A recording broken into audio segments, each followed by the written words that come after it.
السلام علیکم ورحمۃ اللہ وبرکاتہ۔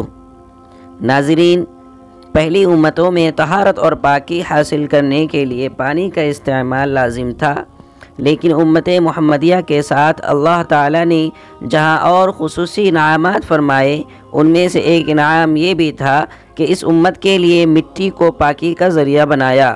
جی ہاں، آپ نے بالکل صحیح سنا، چھوٹی ناپاکی اور بڑی ناپاکی کو زائل کرنے کے لیے شرائط پائے جانے پر تیمم کرنے کی اجازت ہے۔ تو چلیے جانتے ہیں کہ کب یعنی تیمم سے پاکی حاصل کر سکتے ہیں۔ تیمم 6 صورتوں میں کرنا جائز ہے۔ نمبر 1، پانی کے استعمال پر قادر نہ ہونا، یعنی پانی 1 میل یا اس سے زیادہ مسافت پر ہو اور وہاں تک پہنچنے میں نماز کا وقت فوت ہونے کا اندیشہ ہو۔ نمبر 2، پانی کے استعمال کی وجہ سے مرض بیماری بڑھ جانے یا دیر سے شفا ہونے کا خطرہ ہو۔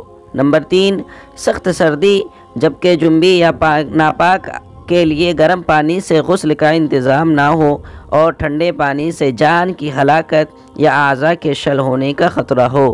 نمبر 4، پانی کا ایسی خطرناک جگہ ہونا کہ وہاں جا کر پانی لانے میں سخت نقصان کا خطرہ ہو، مثلا وہاں سانپ ہو یا کوئی دشمن بیٹھا ہو یا بھیانک آگ جل رہی ہو یا ایسی جگہ ہو کہ اگر وہاں سے ہٹ کر دوسری جگہ جائے تو اپنے مال کے ضائع ہونے کا خدشہ ہو۔ نمبر 5، پانی صرف پینے کی ضرورت کے لیے کافی ہو، اس سے وضو یا غسل کرنے سے قافلے والوں یا ان کے جانوروں کے پیاسے مر جانے کا خوف ہو۔